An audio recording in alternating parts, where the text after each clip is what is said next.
Buenas noches, Alfredo Torres Quirós. Yo participo en el grupo junto a Yulixe en Medio Mundo y junto a Marisabel Manzano y otros compañeros, ¿no? Entonces, voy a hacer una breve exposición en relación a los conocimientos que adquirimos con motivo de la realización del trabajo sobre el territorio como elemento del Estado, es decir, el tema del dominio territorial de un Estado.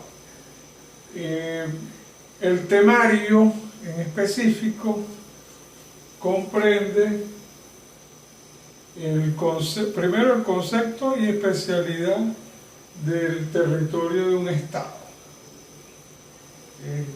El primer eje temático. Quizás yo hablaría más bien de especificidad del territorio de un Estado. O sea, el segundo tema es una referencia al principio de la inviolabilidad del territorio, que tiene que ver con la soberanía, con la integridad territorial.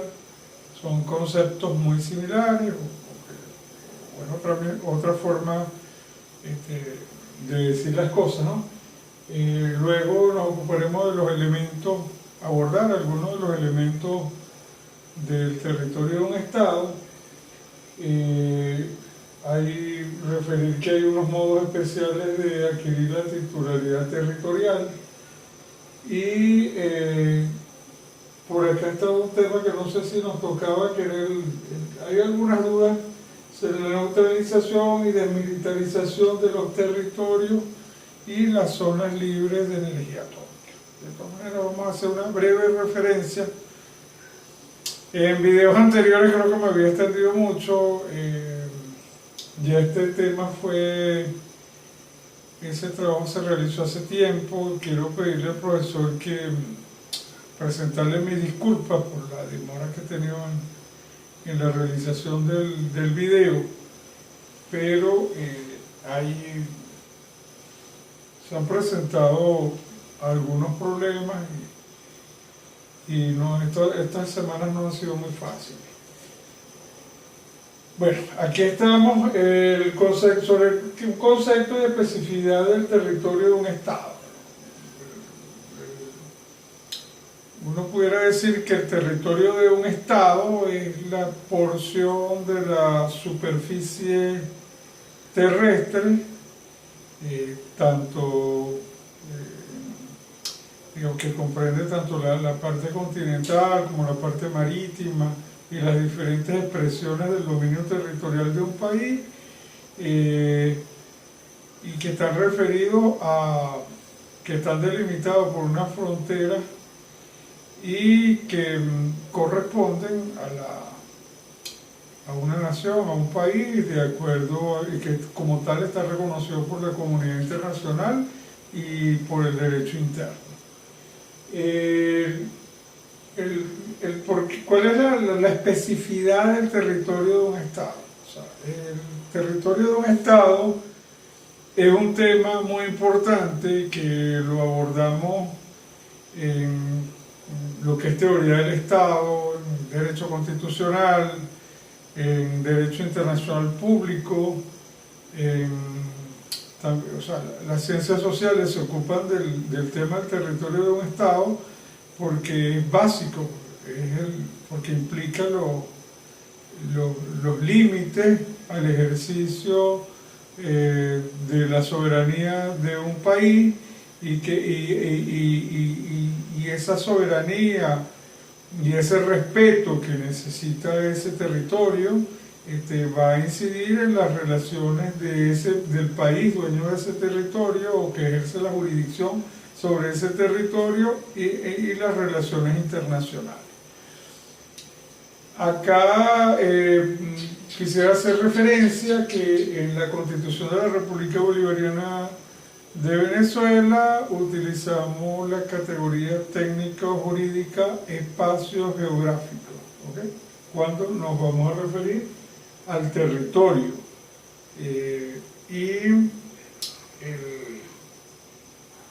Aquí también tenemos que referir que el territorio de un estado, también conocido como dominio territorial, tiene mucho que ver también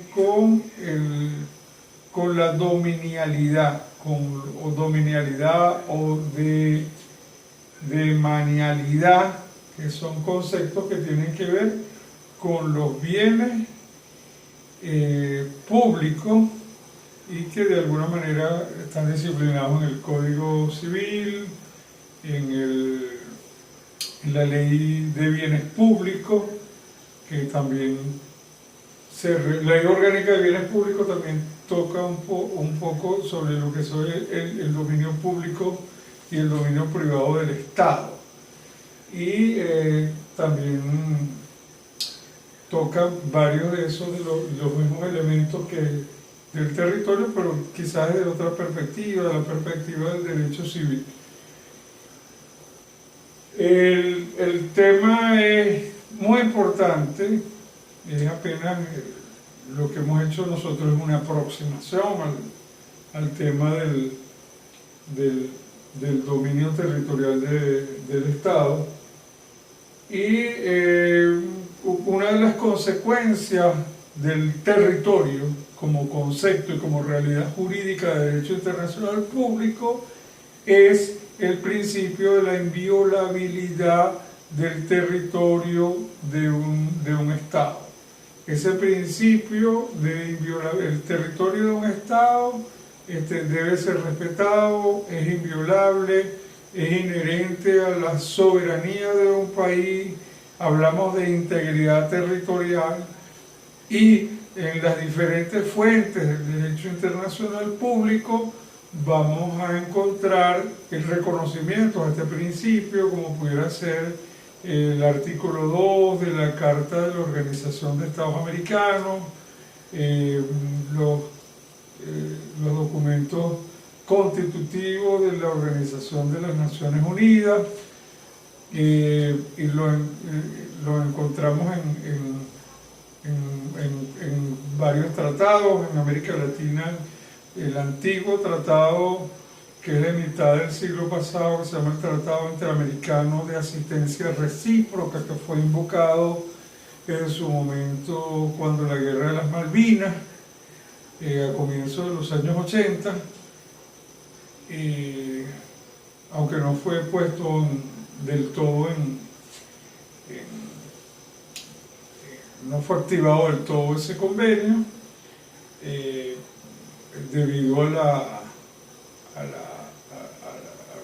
problema que se suscitó ahí sobre las Islas Malvinas, que llevó a la guerra a Argentina y a Inglaterra.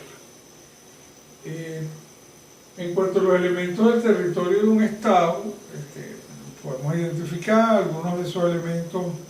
Los principales, los fundamentales son el territorio terrestre, el territorio marítimo, el territorio aéreo, la plataforma continental. El territorio terrestre es la porción está definido por algunos autores como la porción de la corteza terrestre, que está delimitada, está debidamente reconocido a un Estado que ejerce la soberanía sobre ese espacio geográfico. El territorio marítimo es la parte de la corteza terrestre que está sumergida, y ahí vamos a encontrar diferentes conceptos, como el concepto del mar territorial. El mar territorial está referido a una extensión del espacio geográfico de 12 millas náuticas, medidas creo que es desde el pleamar, y 12 millas de la costa. La costa, el pleamar es la marea más baja, y ahí se cuentan 12 millas náuticas.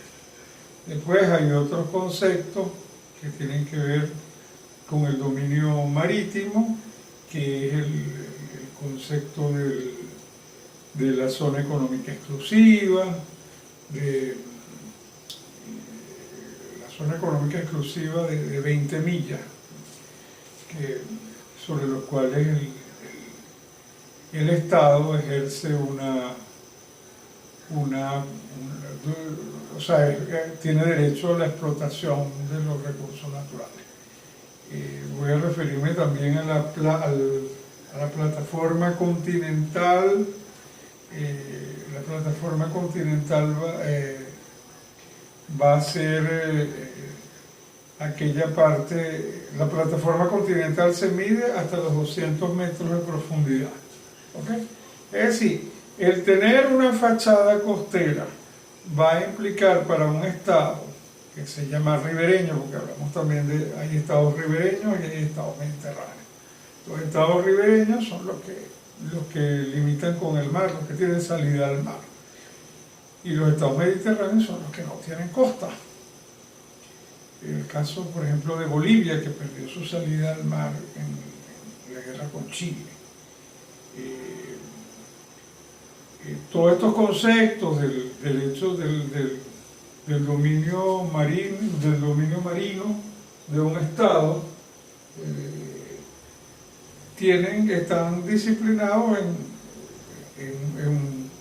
en una fuente que nos invitan a conocerlas, y que son el derecho del mar. Hay una convención de las Naciones Unidas sobre el derecho del mar. Siguiendo con los elementos del Estado, debemos identificar el espacio aéreo.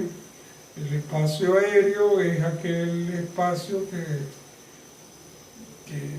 que se vincula o sea, que está contenido, o sea, que está compuesto por la atmósfera, la parte de la atmósfera sobre la cual un país ejerce soberanía. Y entonces estamos hablando de una proyección vertical de 60.000 pies.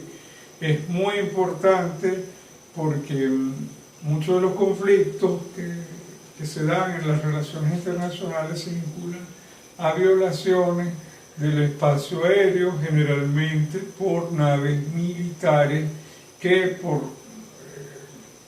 con motivo de labores de espionaje o por errores de navegación aérea incursionan sobre el espacio aéreo de un país y se pueden suscitar problemas que afectan, que crean conflictos importantes entre los países. Debo referir que hay un concepto muy importante que tiene que ver del territorio aéreo, vinculado al territorio aéreo, que es el concepto del paso inocente de las naves por el espacio aéreo de un país. Y eso tiene que ver con los convenios internacionales en materia de navegación aérea, la autorización para los vuelos internacionales. Pudiéramos hablar también del territorio de un país en el tema de por lo menos hace mención de los barcos y las aeronaves con bandera de un país se consideran a ciertos efectos una prolongación del territorio de ese país. Y en materia de relaciones internacionales y disciplinada en la Convención de Ginebra, nos vamos a encontrar con el tema de la inmunidad de las embajadas, de las representaciones diplomáticas de un país que tiene representación acreditada en el país. A ciertos efectos las embajadas se consideran como una prolongación del territorio de ese estado que tiene embajada en otro país. ¿Okay? Y para eso habría que estudiar minuciosamente el convenio de Ginebra que disciplina las relaciones consulares y las relaciones diplomáticas, etc. Y pudieran también quedar pendiente referirnos vamos a hablar por ejemplo de la neutralización y desmilitarización de territorio. La neutralización y desmilitarización de territorio es algo que vemos en el... O sea que cuando estamos empezando a hablar de derecho internacional, siempre nos hablan de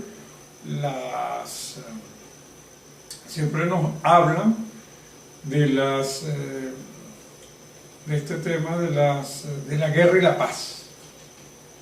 La guerra y la paz. La guerra y la paz muchas veces en el mundo se dan conflictos, vamos a recordar algo, la guerra civil en Nicaragua, por ejemplo, el derrocamiento de la dictadura de Anastasio Somoza, la confrontación entre el Ejército Sandinista de Liberación Nacional con las fuerzas contra el ejército de Nicaragua que defendía la dictadura, dio lugar a una prolongada guerra civil en Nicaragua que ameritó la intervención de fuerzas especiales de la Organización de Estados Americanos se dio un proceso de pacificación con participación de personal civil y militar de diferentes países, y generalmente cuando hay esos conflictos se establecen zonas desmilitarizadas, es decir, zonas donde no va a haber o está restringido el uso de armas de fuego y la presencia de ejército. Eso suele ocurrir mucho en los conflictos que se establecen estas zonas o franjas desmilitarizadas, muchas veces con fines humanitarios, para preservar y darle atención a la población civil, porque en esos conflictos se producen fenómenos de desplazamiento. Y entonces la población civil es muy afectada en estos conflictos. Las zonas libres de energía atómica, bueno, también hay en el derecho internacional, existe una autoridad internacional en materia de energía atómica, existen convenios internacionales en materia de energía atómica, hay un convenio internacional, hay acuerdos en materia de no proliferación de armas nucleares, eso es entre Rusia, China, Estados Unidos, etc. Y a veces hay resoluciones del Consejo de Seguridad de las Naciones Unidas cuando hay amenazas de conflictos armados, etcétera, etcétera. Se puede dar el caso de intervenciones, y eso el tema de la energía atómica no solo es la energía con fines militares, sino inclusive la energía